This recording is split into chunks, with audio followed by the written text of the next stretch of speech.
Saludos amigas, amigos. Ustedes sintonizan Acento TV y este es su espacio de entrevistas y comentarios a partir de ahora.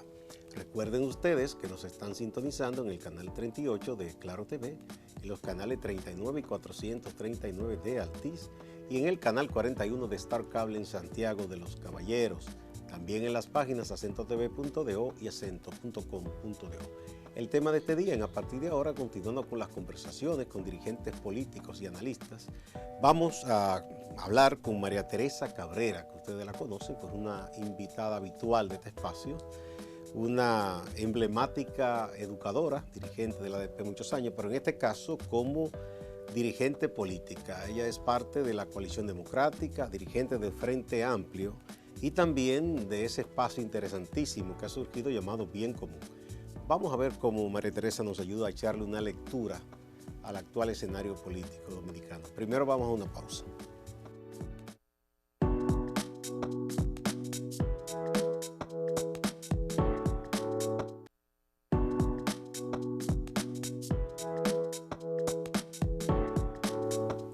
Muchas gracias por acompañarnos. María Teresa, qué alegría que estés aquí. Ay, es un placer, siempre. Bueno, vamos a ver. Yo creo que hay un punto de inflexión en lo que venía ocurriendo en el país después que el presidente Danilo Medina anunció que desistiría. Dice que en realidad era que le estaban diciendo, pero que él no estaba en eso, que eso llegó a pensar. Pero el hecho es que dijo, no, yo cuando termine estos 4 años me voy. ¿Qué representa eso para la oposición política desde tu punto de vista? Mira, yo creo, en primer lugar, que no, difícilmente haya quien asuma realmente que el presidente no estaba en eso, ¿verdad? Porque yo creo que era claro que el presidente estaba actuando. No creo que si él no hubiese estado con las pretensiones de imponer una reelección de nuevo, iba a permitir que las cosas llegaran hasta donde llegaron. Yo no creo que habría permitido la militarización del Congreso, que habría esperado que se dieran todas las manifestaciones que se dieron. Yo pienso que él se vio obligado a darle marcha atrás a ese propósito, que obviamente era cuesta arriba en las circunstancias actuales, distinto a lo que pasó en la coyuntura anterior del 16. Entonces yo creo que con la decisión del presidente Medina, por lo menos con el anuncio, que le devuelve un poco como el sosiego a toda la situación de crispación que estaba presente en el escenario político, se pone claro, saca el tema de la reforma constitucional o la pretensión de la reelección, porque el elemento central de la búsqueda de una reforma a la Constitución era abrirle paso a la reelección del presidente de la República. Ese tema sale del escenario y al menos deja claro que el presidente Medina no va a ser candidato por el PLD, no va a pelear por ser candidato del PLD. Deja claro, sí, en su discurso que la guerra al interior del Partido de la Liberación Dominicana sigue con fuerza. Ahora, la idea es alinearse todo para enfrentar las aspiraciones del expresidente Leonel Fernández. Entonces, esa guerra interna sigue ahí planteada. El presidente habló de sangre nueva, naturalmente, que sangre nueva en este caso es que no sea Leonel, porque ¿cuál es la sangre nueva? Es decir, ¿qué sería sangre nueva? Tendría que implicar una nueva visión, un nuevo estilo, nuevas propuestas, y nada de eso está presente. Es decir, el tema es que no sea Leonel. Esa guerra al interior del PLD sigue ahí. Veremos qué es lo que va a salir. Nuevas propuestas que se están armando desde ese litoral, y yo creo que se refuerza en la sociedad dominicana y para la oposición el imperativo de trabajar para una gran articulación, para generar propuestas que encanten a esa población que crece cada vez más, que quiere un cambio, que quiere salir del PLD. La oposición tiene el desafío, por un lado, de lograr la gran articulación político-social. Yo no creo que sea solo un tema de los partidos, de siglas partidarias. Yo creo que hay que, desde la oposición, ser capaz de generar propuestas que generen entusiasmo, que den garantía, que den confianza en que vamos tras un cambio para que inicie en el país un proceso de cambios democráticos, que apunten por lo menos a garantizar que haya realmente, que caminemos hacia la independencia de los poderes, fundamentalmente ese poder judicial que está tan secuestrado y que en la condición en que está no puede dar respuesta a los deseos de castigo a la corrupción y a desterrar ese manto de impunidad que cubre todos los actores que cometen delitos en la administración pública y no hay forma de que puedan ser castigados. Que el Congreso pueda cambiar la correlación de fuerza para que el Poder Legislativo cumpla con las funciones que tiene, que la Constitución le otorga y que son esenciales en una sociedad que aspire a construir una democracia. Es decir, el Poder Legislativo no puede seguir siendo un sello gomígrafo de quien está en la presidencia de la República. Hay que tender, yo creo que es una necesidad que tiene el país, de ir reduciendo, en vez de consolidar, como ha pasado hasta ahora, el presidencialismo en la República Dominicana. Es decir, que las instituciones realmente funcionen, que el Poder Legislativo haga el contrapeso que le corresponde, haga esa labor de representación y también de fiscalización, que los ministerios cumplan con las funciones que tienen, que los gobiernos locales puedan ejercer las competencias que tienen y puedan disponer de los presupuestos que le corresponde, que no se lo están entregando, lo que manda la ley, y el presidente de la República define un conjunto de programas para él intervenir directamente en esa lógica de afianzar el presidencialismo. Entonces yo creo que así como se puede palpar que la voluntad de cambio crece, eso se siente, tú lo encuentras en cualquier lugar que vas. Sin embargo, el Estado es mucho y ya sabemos que estamos frente a un grupo que controla el Estado, que no tiene reparo para usar los recursos públicos para imponer su voluntad. Por lo tanto, desafía a la oposición a fortalecer esa búsqueda de articulación político-social, pero acompañar el discurso del cambio con propuestas que le den certeza a la gente de que no se trata de un cambio de inquilino en el Palacio Nacional y en las instituciones públicas, sino que realmente es una visión distinta, que vamos a tratar de ir cambiando la cultura política en la República Dominicana. Esta es una cultura extremadamente autoritaria. Fíjate. ¿Cómo se expresa ese autoritarismo? Oh, pero tú nada más tienes que ver cómo aquí se naturalizan comportamientos autoritarios. Por ejemplo, te voy a poner 2 ejemplos, 3.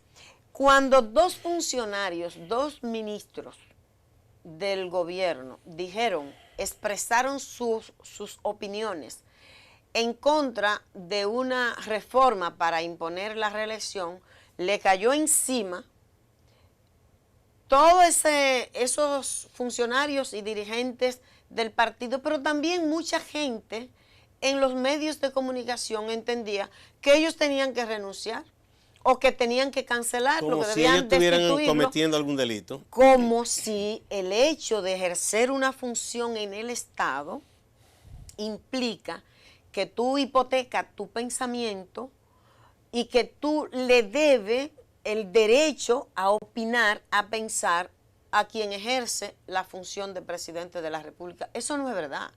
Es un debate. Entonces, en un debate, yo tengo derecho a decir lo que yo pienso, aunque esté ejerciendo la función que ejerza. Claro. Entonces, cuando el otro ejemplo es lo que acaba de pasar en Puerto Rico. La ciudadanía puertorriqueña descubrió un comportamiento que a todas luces es repudiable del gobernador de Puerto Rico. Y la gente salió a las calles. Y comenzaron la ciudadanía, comenzaron los artistas, los diferentes sectores y se expresaron los empresarios, los poderes fácticos. Se alinearon todo con esa voluntad que obviamente expresaba la gente en las calles, pidiendo la renuncia del gobernador. Ricardo Rosselló. Aquí, cuando desde la Marcha Verde dijimos en la culminación, en el manifiesto de la marcha del 16 de julio, dijimos que había que investigar al presidente de la República, que tenía que hacerse una investigación penal, una lista de funcionarios, el presidente actual y expresidente. Eso fue una cosa que parecía que nosotros estábamos planteando el derrocamiento del gobierno. Así mismo lo acusaron de golpista, yo recuerdo. ¿Entiendes? Entonces, esa es una expresión de cómo se naturaliza comportamientos autoritarios, porque en una sociedad democrática, cualquier ciudadano tiene derecho a ser investigado y el presidente de la República es un ciudadano más. Y cualquier ciudadano tiene derecho a plantear lo que considera. Claro que sí. Con eso no se le falta el respeto a nadie en lo absoluto, y más cuando hay tantas razones, señores, porque ahora mismo las últimas revelaciones del caso Odebrecht, la del Consorcio Internacional de Periodistas de Investigación y todos estos sobrenombres y la confirmación de que Punta Catalina era, como nosotros afirmábamos, el cuerpo del delito y que obviamente aquí hubo obstrucción de la justicia de parte del presidente de la República y del Ministerio Público, que se negó a hacer la investigación que correspondía. Hoy nos ha dado la razón. Claro que había que investigarlo, pero esa es una demostración de la cultura autoritaria que pesa en el sistema político. Podríamos resumir entonces que una de las razones más valederas para querer la alternancia en estos momentos es para que tengamos una democracia real en la práctica, para que las instituciones y los poderes operen como tales, claro, no como dependencia del Ejecutivo. Claro. Bien, ¿qué tanto, por lo que tú has observado en tu labor como dirigente política y activista social, María Teresa, nuestra sociedad en sus diversos segmentos ha ido vislumbrando la necesidad de este cambio? Mira, yo creo que, yo decía, hablando con un compañero, y me estaban relajando, porque yo dije que en el 78 yo no tenía edad de votar. Entonces creía que yo me estaba quitando los años. Pero es verdad que yo no tenía edad de votar, pero viví ese proceso. Y yo creo, lo que yo estoy observando ahora, cuando voy al campo, cuando voy al supermercado, cuando estoy en un encuentro con profesores y profesoras, cuando estoy con jóvenes, cuando voy a cualquier barrio, yo estoy visualizando que se va configurando una situación similar a lo del 78, que el deseo de cambio se palpaba hasta en el aire. Entonces, yo siento que eso es lo que se está consolidando en la República Dominicana. Por donde quiera la gente te dice el que vende coco, el chiripero. Profesora, el otro día me dijo un coquero, un vendedor de coco, profesora, hay que salir de esta gente aunque tumbemos el que venga. O sea, la expresión más concreta de que la gente tiene... anhelo de cambio. Entiende que hay la necesidad de salir del PLD. Y yo creo que hasta el PLD necesita. Bueno, muchos de ellos han dicho que a ellos les convendría así una salida temporal del poder porque entienden que están anquilosados más allá de las ambiciones particulares de grupos. Bien, tú citas el 78, qué interesante, porque ese momento hubo desde muchos sectores políticos la convicción de que tenían que pactar esa alianza. No participó el PLD y uno que otro partido, el PLD entonces muy pequeño como partido, y porque don Juan había salido del PRD y tenía unos enconos particulares, ¿verdad? Pero la mayoría estuvo de acuerdo y incluso gente con ideología muy diferente confluyó en esa gran alianza que en muchos casos no fue ni siquiera firmada o pactada formalmente, sino que dijeron hay que apostar a esto para que salgamos ya de un régimen que ya nos resiste. ¿Tú piensas que ahora se está dando eso? Porque noto, a veces con pesar, de gente que tiene también una propuesta interesante, pero que da muchas vueltas a la hora de ponerse de acuerdo con otras fuerzas para construir una alternativa. Mira, yo en el 78 el pueblo impuso la unidad sin firmar papeles. Clamó a todo el mundo que tenían que unirse. Que había que salir de Balaguer. Entonces ahora, si tú analizas el discurso de todos los dirigentes políticos de la oposición, todos concluyen en que hay que derrotar al PLD, que hay que salir del PLD en el 20. Es una cosa de racionalidad elemental.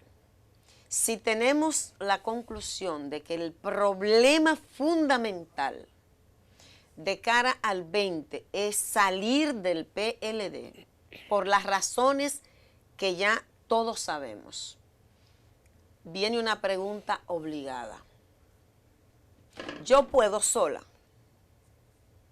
Si yo no tengo fuerza para sacarlo, para derrotarlo, lo que corresponde es la unidad. Bueno, el propio PLD no es solo que ha obtenido esas victorias electorales, bien o mal. Claro. También él consigue la adhesión de varios partidos. Exacto. Entonces yo creo que la unidad con ese propósito táctico es imprescindible en este momento.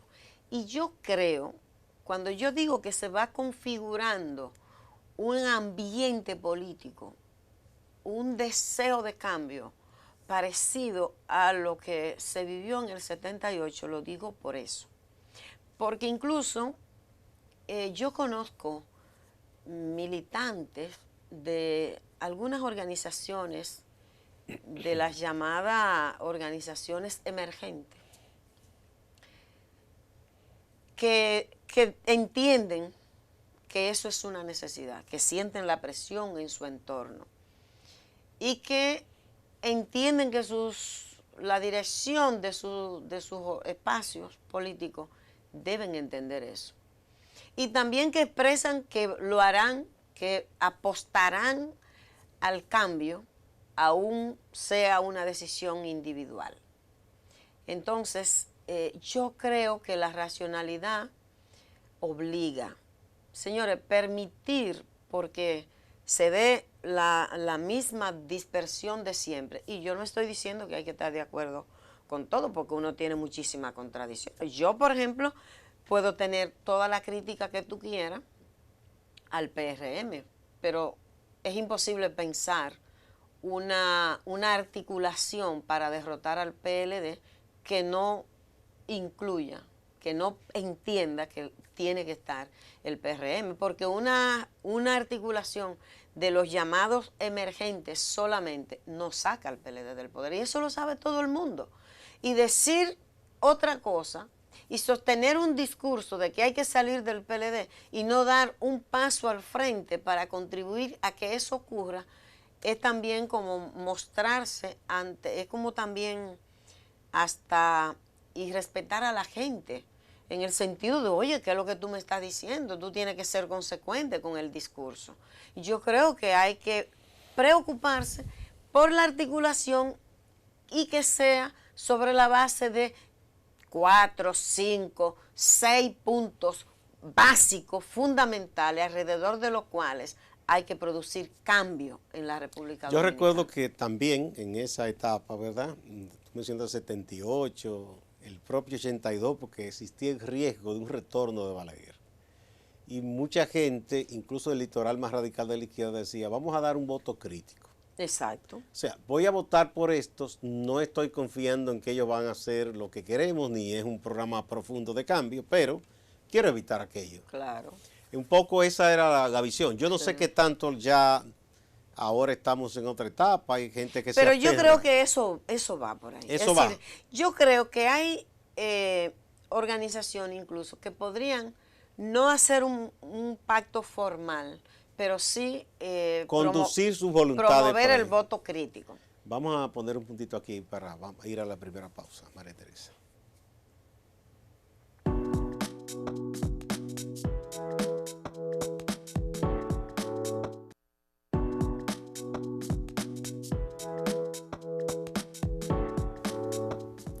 María Teresa Cabrera, dirigente política, educadora, activista social, nos está ayudando un poco a leer este presente escenario político.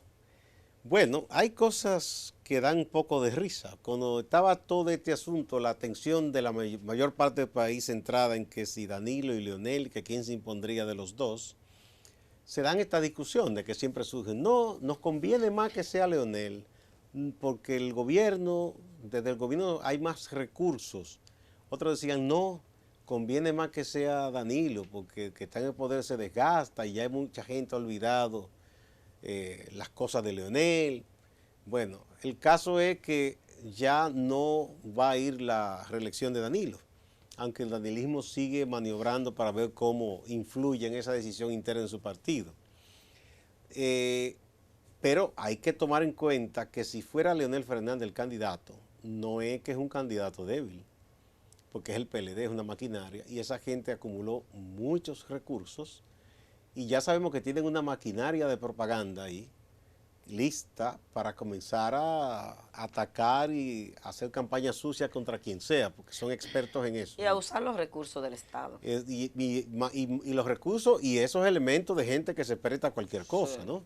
Sí. O sea, la oposición no sé qué tanto está consciente de que debe armarse bien en sus estrategias para enfrentar a quien sea que surja en esa coalición que gobierna, que no ha de ser un hueso fácil de roer, claro, de ninguna manera. Claro. Precisamente el PLD como marca, no hay duda de que ha perdido espacio, ha perdido terreno, incluso las propias encuestas lo marcan. Y es obvio, porque es que el comportamiento que ha tenido el PLD tendría que ser el pueblo muy terrible como para que no se reflejara eso en una reducción del espacio de la simpatía del PLD. Pero es un partido que combina varios factores. Primero, que está en el Estado, que ha acumulado mucho dinero. Sí, se han vuelto multimillonarios, todos, esa cúpula. Han mostrado, tienen además de todo lo que han acumulado, los recursos del Estado que no tienen, que han demostrado que no tienen reparo para usarlo. Han perdido, yo creo que el más elemental pudor para salir con cualquier cosa, y lo vimos en este debate con el tema de la reforma. Es decir, cuando tú escuchas a un dirigente, a un diputado como el de Villa Altagracia, dice, usted no es suizo, usted sabe que lo que haya que hacer se va a hacer, y usted sabe cómo es que se buscan los votos aquí en la Cámara. Muy grosero. ¿Entiendes? Pero también tú escuchas gente que uno tiene en el mundo, digamos, de la decencia, dentro del PLD, presentando unos argumentos tan infelices para justificar ese comportamiento, que eso te indica a ti cómo el pudor se ha ido perdiendo. Entonces, es una maquinaria que hay que vencer. Por eso, aun cuando hay un cuadro y ese deseo de cambio crece, ese cambio no se va a dar solo. No, tú tienes un escenario que le da a la oposición unas oportunidades, sin ninguna duda, que hay una cantidad de factores que favorecen el cambio, pero se necesita también actuar para hacer provecho de esas oportunidades, actuar inteligentemente, actuar consecuentemente, para enfrentar a quien sea que surja del PLD. Claro, la contradicción interna que hay ahí es un factor, porque habría que ver qué va a pasar si se impone la fuerza del Estado para impedir el paso a un candidato que todas las encuestas indican que es el que tiene mayor respaldo en la base del PLD. Es decir, ¿qué pasaría con eso? Pero ese es un factor, pero la oposición tiene que actuar ignorando que eso está pasando, como si fuera a enfrentar a un PLD compacto, porque eso puede pasar, también se pueden entender. Sí, el poder cohesiona, Claro. aunque sea que no se gusten, pero se ponen de acuerdo para no perder lo que tienen. Y dice un refrán que una cosa es llamar el diablo y otra es verlo llegar. Bueno, hay algo. Si lo ven próximo. Si observamos la sociedad dominicana y cómo, por el efecto de estos años de gobierno del PLD, ellos han hecho algo. Se han entendido muy bien con las cúpulas sociales y económicas. Las han beneficiado mucho, en algunos casos casi se han convertido o en socios, si no en iguales, porque no tienen el abolengo, pero exacto, en que comparten en negocio una serie de cosas. A una clase media parcialmente la han beneficiado, los que están con ellos, con uno que otro contrato, una cosa, ¿verdad? Haciéndolo proveedores del Estado, o vendiéndoles la falsía de que ellos son buenos manteniendo la estabilidad económica, que el país retrocedería si no están ellos, y habrá quien lo cree, habrá quien no lo cree. Ya dicen que la clase media ya no es mayoritariamente pro-PLDista, que en ese aspecto ya han perdido. sí. Pero abajo, al de abajo les reparten siempre una migaja y una ilusión. Y ya, dicen Orondo, tenemos más de 1.300.000 personas que reciben lo que eufemísticamente, digo yo, le llaman transferencias condicionadas del presupuesto. Y eso sí opera en la práctica como una especie de seguro de vida para el gobierno que lo usa. Porque esta gente no es que se le da eso y ya, está anotada en listas, se le da seguimiento, en ciertas coyunturas le dan un poco más.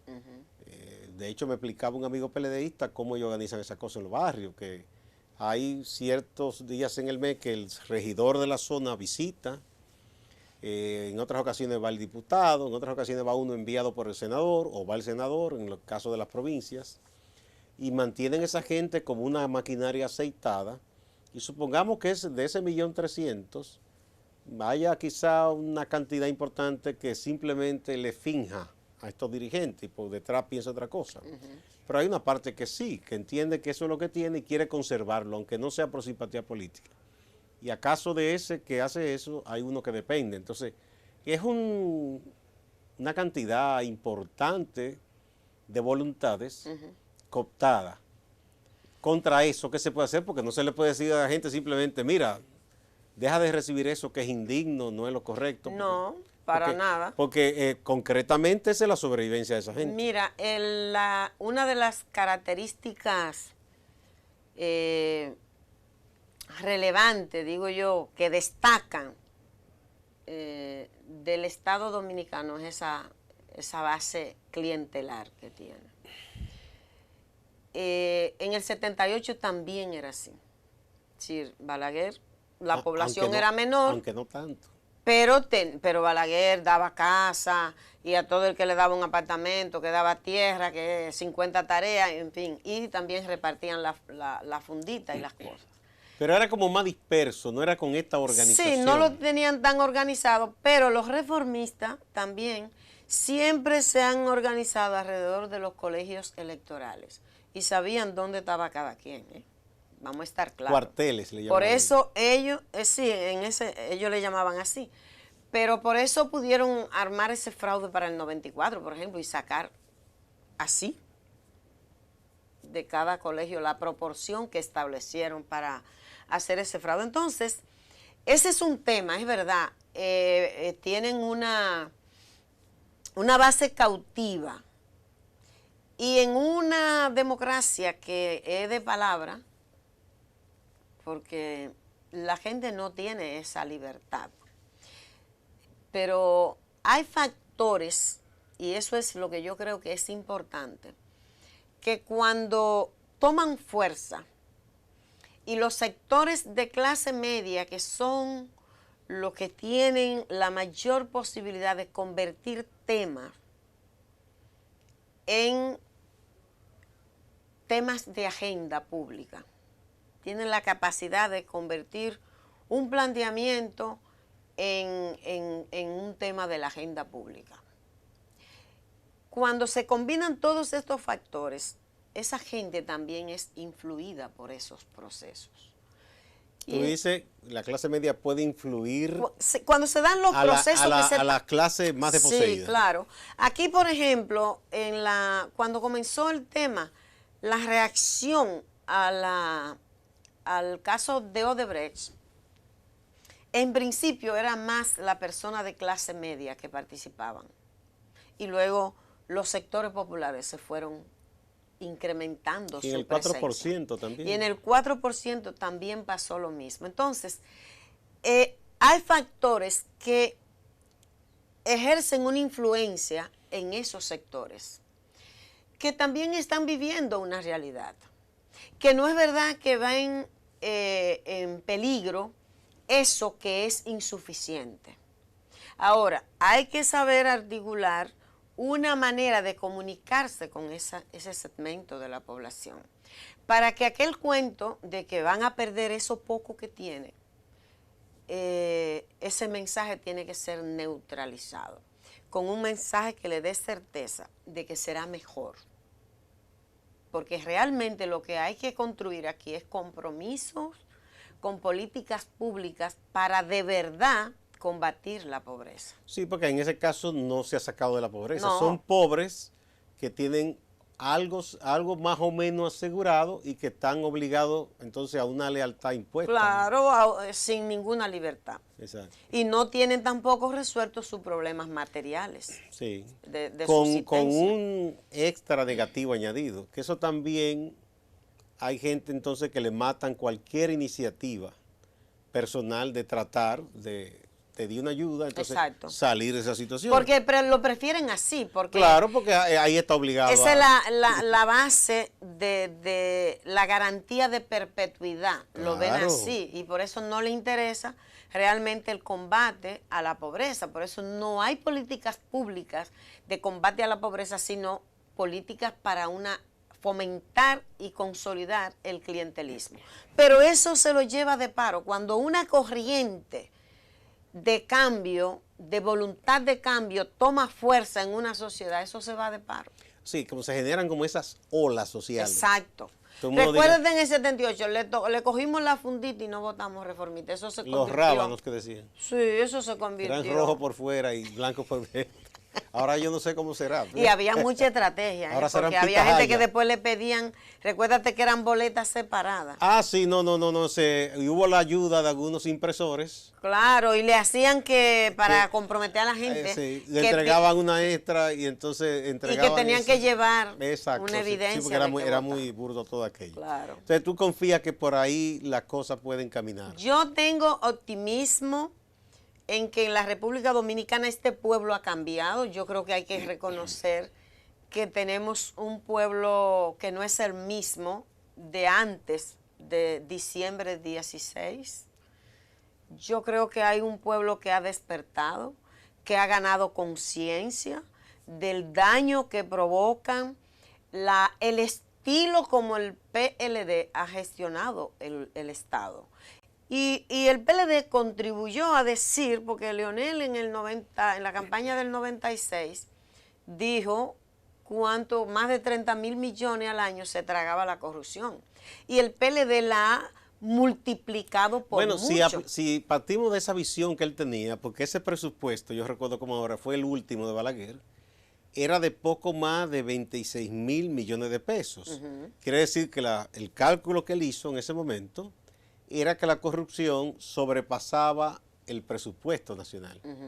Si hacemos el mismo ejercicio ahora, esto es una cosa monstruosa. Escandalosa. Si le aplicamos la misma lógica. Pero es verdad, se ha multiplicado.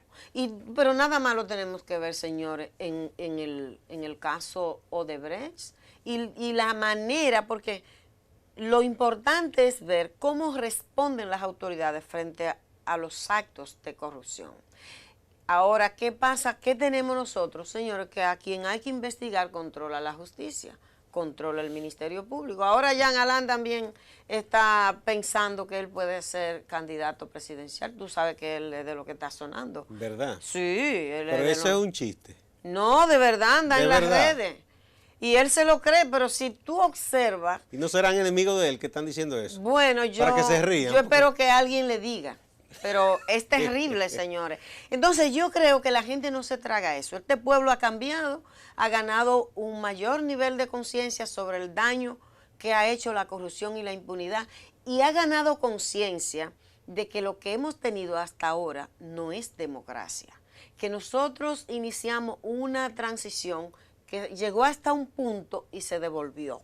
Y que hay la necesidad de construir democracia de verdad, donde la ciudadanía tenga legítimo derecho y mecanismos viables para participar. No hay democracia sin participación de la ciudadanía. Y la gente está enseñando que no se conforma con eso de la democracia representativa, que quiere participar. Y aquí, en la Constitución del 10, se establece la iniciativa social, pero cuando hicieron la ley, le pusieron trabas.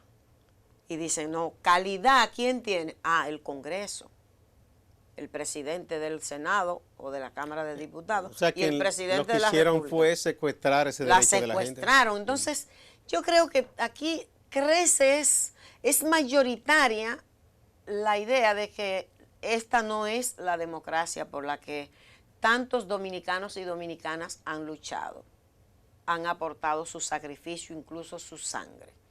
Y tenemos la deuda y hoy más que nunca la gente siente que esa democracia hay que conquistarla y que un proceso electoral es una vía expedita para expresar ese deseo de cambio, cambiar la correlación de fuerzas, que un Congreso sellogomígrafo no puede ser. Bueno, y tenemos también una instancia muy importante que no se suele muchas veces ver así, pero que es importante, que es la instancia del gobierno municipal. Exacto. Porque es el más cercano a la gente. Claro. Y desde ahí se pueden avanzar muchas cosas. Claro. Para la participación, por cierto, de la gente. Exacto. Bien, tenemos ese compromiso como sociedad primero, porque las municipales son primero, ¿Cómo tú piensas que desde una articulación de la oposición se puede hacer que vayan buenos candidatos y candidatas a la gobernanza municipal? Yo creo que hay que aspirar a eso, sin duda, porque la posibilidad de aprovechar esta oportunidad de cambio que tenemos también pasa porque las organizaciones políticas decidan de manera inteligente conformar sus boletas y que presenten las mejores ofertas que tienen para ganar en esa jurisdicción y que eso igual impacte en mayo del 20. Yo creo que a nivel de los municipios también aquí se va a dar una situación diferente porque hay un conjunto de partidos. ¿En qué sentido? En términos de cómo se va a dar la configuración de las propuestas. Un grupo de los partidos que siempre ha ido aliado con el PLD son de sus aliados, pero frente a lo que plantea la nueva ley de partidos políticos, se han articulado para participar de manera unidos aparte del PLD. Por lo menos en la parte municipal. En el nivel municipal.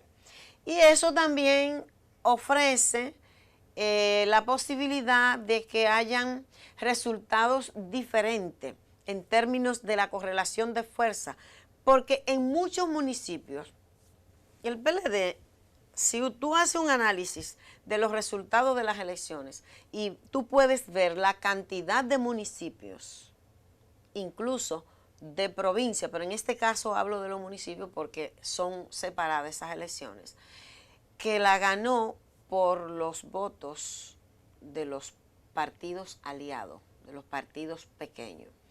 Si todos estos partidos se articulan para presentar boletas en el nivel municipal, eso también ofrece unos resultados, digamos, con una distribución diferente. Y yo creo que eso es bueno, porque ciertamente los municipios deberían tener un protagonismo mayor en la búsqueda de que se cumpla la ley. No lo hacen porque también la mayoría y los organismos que en lo que se agrupan los alcaldes y los regidores están bajo el control también del PLD. Bueno, ahí vimos ese famoso comunicado. Y son capaces de ir a Palacio a pedirle que se reelija el presidente y no son capaces de pedir que la ley se cumpla. Con el presupuesto que debe ser 10% del presupuesto nacional. Le están dando menos de un 3%. Exacto, 2 puntos y algo. Vamos a una pausa. Cuando volvamos vamos a ver de algunos asuntos concretos que deben interesar a la sociedad para fines de lo que deben ser la propuesta de gobierno.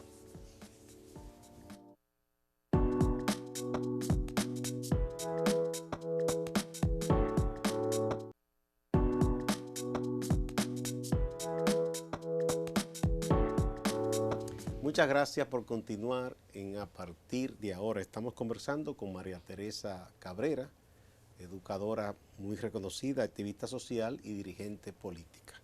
Bueno, hemos visto un fenómeno, María Teresa.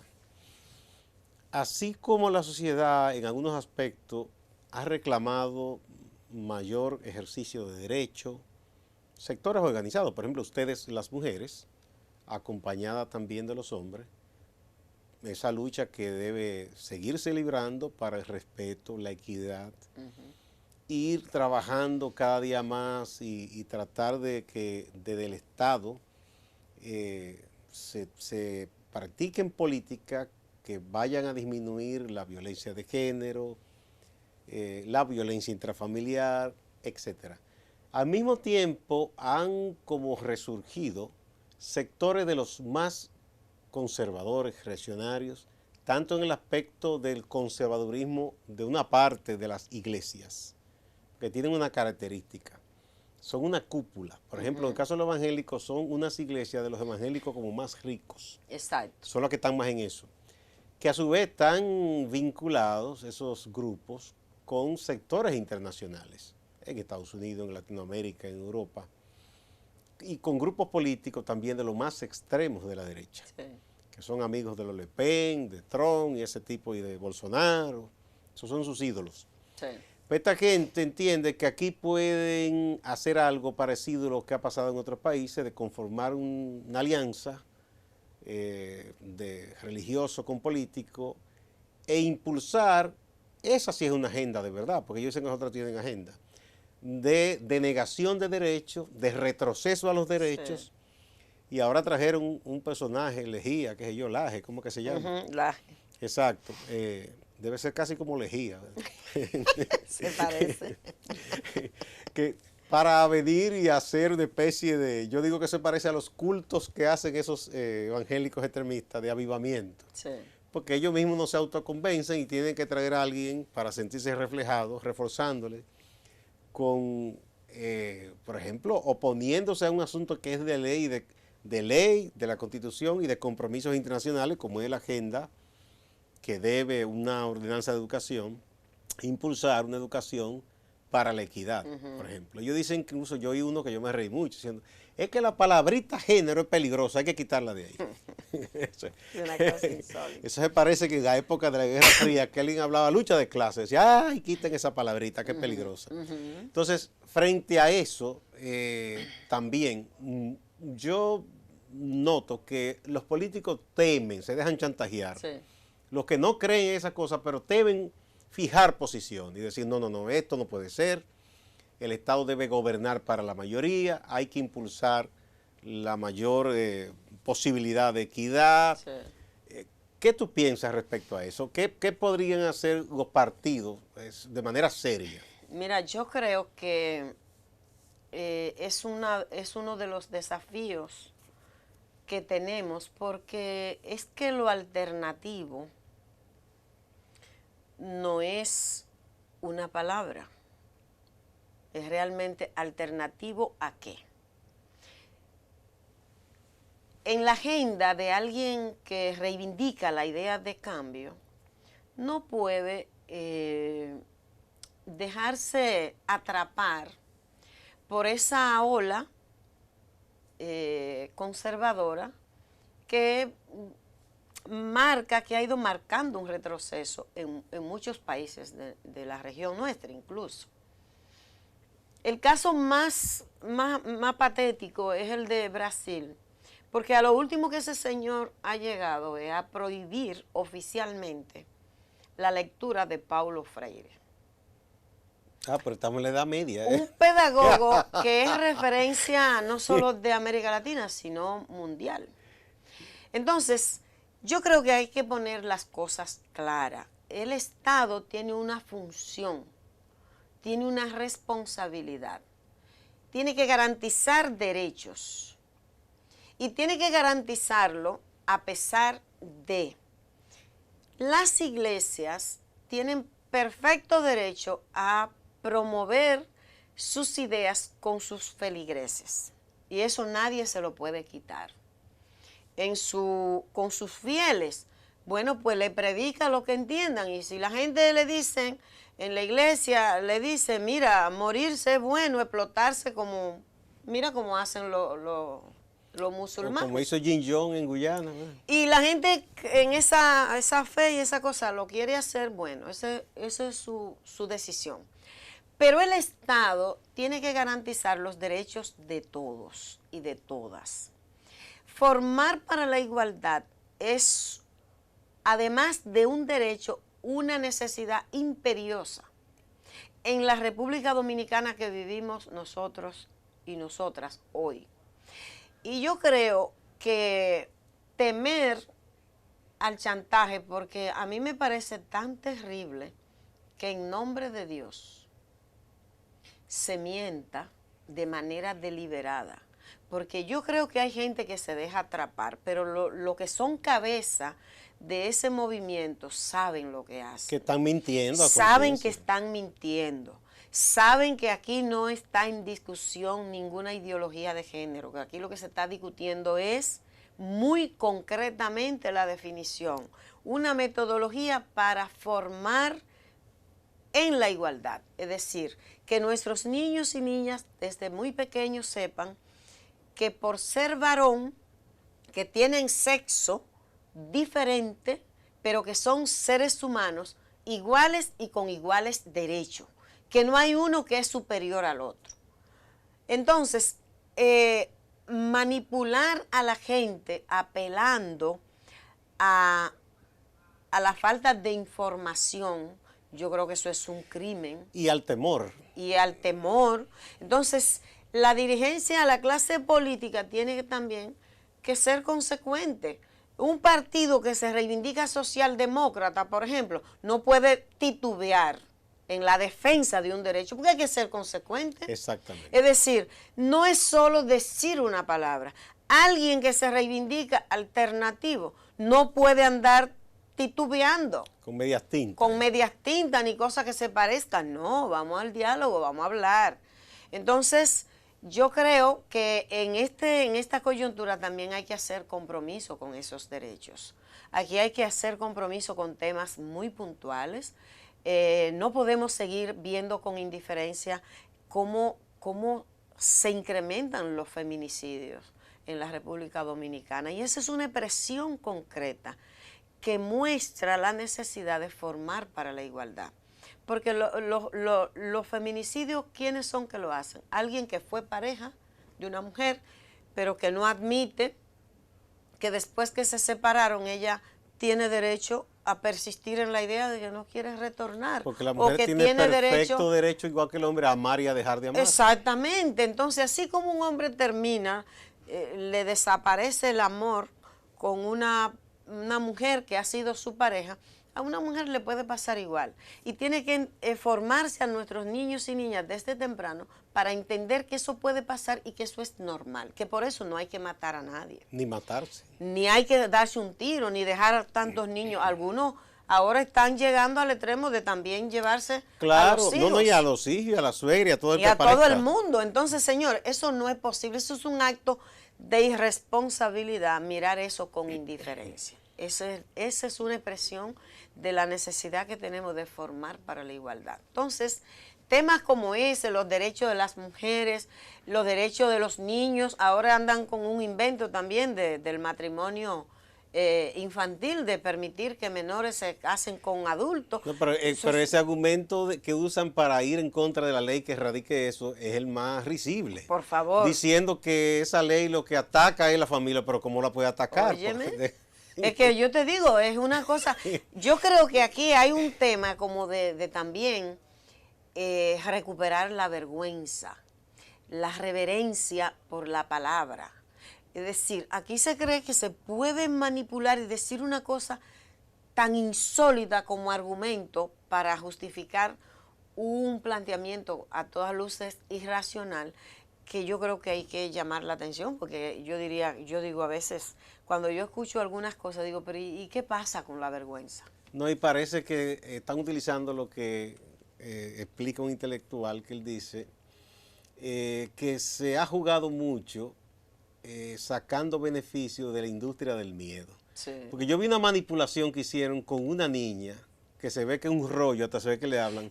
Fue terrible. Primero, eso es un abuso. Es un abuso. Segundo, eso es la violación del derecho. Eso sí es una violación de derecho. Y es una manipulación grosera. Exacto, enseñándole un rollito para que esa pobre niña se lo aprenda y lo diga. Instrumentalizando ¿Qué sabe esa pobre niña de lo que está hablando y nada de eso? Que es una mentira. Es un abuso. O sea, mucha gente buena se deja llevar, atemorizar. Mira, quieren imponer esto, ¿pero imponer qué? O sea, en base a una mentira. Muchas gracias, María Teresa Cabrera. Qué bueno conversar contigo siempre. Me encanta que vengas acá. A ti. Siempre tú nos pones las cosas más claras. Ay, muchas gracias. Gracias. Y a ustedes, amigos y amigas, no se vayan, que hay más en Acento TV.